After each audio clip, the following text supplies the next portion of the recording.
निघाले होते भारताकडे पण चुकून सापडला ब्राझील. साल 1498 मध्ये वास्को द गामा नावाचा पहिला पोर्तुगीज समुद्रमार्गे भारतात आला. पण आता पुढे व्यापाराची बोलणी करायची होती, फॅक्टरी सेटअप करायच्या होत्या. म्हणून साल 1500 मध्ये पेड्रो अल्वारेस कब्राल नावाचा अजून एक प्रवासी राजाच्या आदेशानुसार आपल्या 12 बोटी घेऊन भारताकडे निघाला. पण अटलांटिक महासागरामध्ये वादळामुळे त्याच्या बोटीने मार्ग बदलला आणि ते एका बेटावर जाऊन पोहोचले. सुरुवातीला त्याला वाटलं की हे एक छोटंसं बेट असेल, पण तो जसजसा आत जात होता बेट संपतच नव्हतं. आणि नंतर त्याला समजलं की हे एक बेट नसून एक पूर्ण कॉन्टिनेंट आहे. त्याने लागलीच पोर्तुगलच्या राजाला कळवलं की आपल्याला एक नवीन देश सापडलाय आणि तिथे खूप सारे नॅचरल रिसोर्सेस आहेत. मग तिथे लगेच पोर्तुगलवरून व्यापारी, सैनिक, धर्मगुरू पाठवण्यात आले.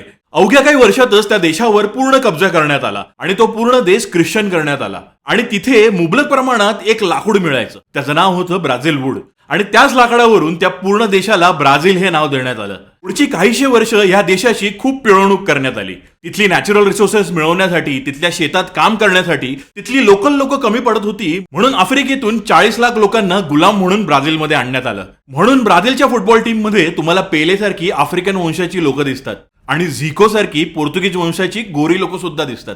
ही गोष्ट आवडली असेल तर फॉलो नक्की करा.